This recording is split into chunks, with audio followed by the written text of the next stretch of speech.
ஒரு சாது, அவரை சித்தர்னு நாம் சொல்லலாம். கண்டிப்பாக சித்தர் தான். மிகப்பெரிய திரிகால ஞானி அவர். நடந்து போயிட்டே இருப்பார். தரையில் கிழிஞ்சி போன பேப்பர்லாம் கிடக்கும் இல்லைங்களா, அந்த பேப்பரெல்லாம் பொறுக்குவார், பொறுக்கி வச்சுப்பார். உடனே ஒவ்வொரு பேப்பராக தள்ளி தள்ளி நம்ம நியூஸ் வாசிக்கிறோம் இல்லைங்களா, அந்த மாதிரி ஏதாவது செய்திகளை படிப்பார். அந்த பேப்பரும் அந்த பேப்பரில் இருக்கிற வார்த்தைகளுக்கும் இவர் வாசிக்கிற செய்திகளுக்கும் சம்மந்தம் இருக்காது. சும்மா பேருக்கு அந்த பேப்பரெல்லாம் கிழிஞ்சு போன பேப்பர் தான், கீழே தரையில் கிடக்கிற பேப்பர் தான் எடுத்து வைப்பார். எடுத்து வச்சுட்டு அவர் மாட்டும் வாசிப்பார். மறுநாள் பார்த்திங்கன்னா உங்களுக்கு ஆச்சரியமாக இருக்கும். மறுநாள் பிரபலமான தமிழ் நியூஸ் பேப்பர்லாம் பார்த்திங்கன்னா, செய்தித்தாள்களில் பார்த்திங்கன்னா, இவர் நாள் வாசித்ததெல்லாம் தலைப்புச் செய்திகளாக வரும். இதை தினந்தோறும் சிலர்லாம் பார்த்துட்டு ஆச்சரியப்பட ஆரம்பித்தாங்க. ஆரம்பத்தில் ஏதோ கிழிஞ்ச பேப்பரை வச்சுக்கிட்டு அந்த சாமியார் ஏதோ அவர் மாட்டும் பேசின்னு இருக்காரு அப்படின்னு நினச்சவங்கெல்லாம், அவர் பேசினதை ஒத்து கேட்டுட்டு மறுநாள் அதை அப்படியே செய்தியாக அங்கங்கே நடந்த சம்பவங்களாக வர்றதை பார்த்துட்டு எல்லாரும் பொத்துன்னு அவர் காலில் விழ ஆரம்பித்தாங்க. எப்படிப்பட்ட ஞானி! உட்கார்ந்த இடத்துல இருந்துக்கிட்டே உலக செய்திகளையும் இந்திய செய்திகளையும் தமிழ்நாட்டு செய்திகளையும் நடப்பு செய்திகளை அப்படியே வாசிக்கிறாரே, நடந்து கொண்டு இருக்கிறத தெரிஞ்சு அப்படியே சொல்கிறாரே, ஒரு திரிகால ஞானியாக இருக்காரேன்னு பார்த்து வணங்க ஆரம்பித்தாங்க. அந்த மகானுடைய பேரே பேப்பர் சுவாமிகள் தான். ஏன்னா அவர் பேப்பரை வச்சுக்கிட்டு இந்த மாதிரி வாசிக்கிறதுனால அவர் எல்லாருமே பேப்பர் சுவாமி பேப்பர் சுவாமி அப்படின்னு கூப்பிட ஆரம்பிச்சிட்டாங்க. குற்றாலத்தை அடுத்து இளஞ்சி அப்படின்னு ஒரு ஊர் இருக்குது. அங்கே தான் இந்த மகான் அதிக நாட்கள் இருந்தாங்க, தவமெல்லாம் செய்தாங்க. அதே மாதிரி இவங்க நிறைய சித்துகள்லாம் செய்திருக்கிறாங்க. ஜமீன், அதாவது அந்த பகுதியில் மூத்த ஜமீன் சின்ன ஜமீன் அப்படின்னு 2 அண்ணன் தம்பிங்க இருந்தாங்க. அதில் இந்த சின்ன ஜமீனோட பேர் பார்த்திங்கன்னா நரசிம்ம அப்பியாசாமி. அவர் ரொம்ப கவலையோடு இருந்தார். இந்த 2 ஜமீனுக்குமே ஆண் வாரிசுகள் கிடையாது. ஆண் வாரிசு இல்லைன்னு நம்ம பேப்பர் சுவாமிகள்கிட்ட கதர்னார். உடனே நம்ம பேப்பர் சுவாமிகள் என்ன பண்ணாங்க, 2 கடுக்காய் கொடுத்தாங்க. இந்த 2 கடுக்காயை போய் சாப்பிடுங்க அப்படின்னு சொல்லி கொடுத்தாங்க. நீங்களும் மனைவியும் சாப்பிடுங்க அப்படின்னு சொல்லி கொடுத்தாங்க. 2 ஆண் குழந்தைகள், ரெட்டை குழந்தைங்க உனக்கு பிறக்கும். அந்த 2 குழந்தைங்களும் சிம்ம லகுனத்தில் பிறப்பாங்க, அவங்க ரொம்ப சிறப்பாக வருவாங்க அப்படின்னு சொல்லி கொடுத்தார். அதே மாதிரியே அந்த கடுக்காய் சாப்பிட்ட பிறகு 2 ஆண் வாரிசுகள் பிறந்தது.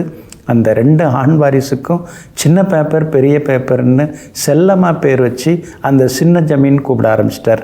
அப்படின்னா எவ்வளவு நம்ம சுவாமிகள் மேலே எவ்வளோ மரியாதை இருந்திருக்குன்னு சொல்லி நீங்கள் பாருங்கள்.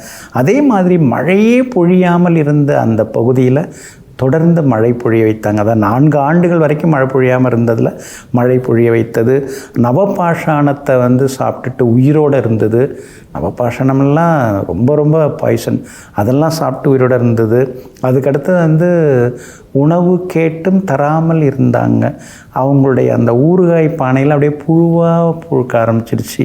அந்த மாதிரி சில நேரத்தில் கோபத்தில் கூட அது மாதிரி சிலதெல்லாம் செய்திருக்காங்க. அதுக்கடுத்து 2 வயது சிறுவன் குழந்தைய இறந்து போன குழந்தைய மீண்டும் உயிர்ப்பித்திருக்கிறார். இதுக்கெல்லாம் ஆதாரங்கள் நீங்கள் அந்த பகுதியில் போனாலே உங்களுக்கு அதெல்லாமே தெரிய வரும். அதே மாதிரி இது குத்தகைக்கு எடுத்தார், அதாவது தோப்பு ஒன்று, அதெல்லாம் மரங்கள் பட்டு போச்சு. ஆனால் குத்தகை எடுத்த உடனேயே அந்த மரங்கள்லாம் துளிர்க்க ஆரம்பிச்சு, பட்டு போன மரம் எல்லாம் இனிமேல் பயன்படாத மரம்னு நினச்சிது, அதெல்லாம் துளிர்க்க ஆரம்பிச்சுது. சிறுநீரகம் இழந்தவர்களை, அதாவது செயலிழந்தவர்களுடைய சிறுநீரகத்தை செயல்பட வைத்தது. இந்த மாதிரி சுவாமிகளுடைய சித்து எல்லாம் அதாவது அதீத சக்தி, அந்த அதீத தெய்வ பக்தி, அதீத ஆற்றல், அவங்களுடைய ஆற்றலால் நிறைய இந்த மாதிரிலாம் நிறைய பேரை காப்பாற்றிருக்காங்க. மக்களுக்கு நல்லதெல்லாமே செய்திருக்காங்க.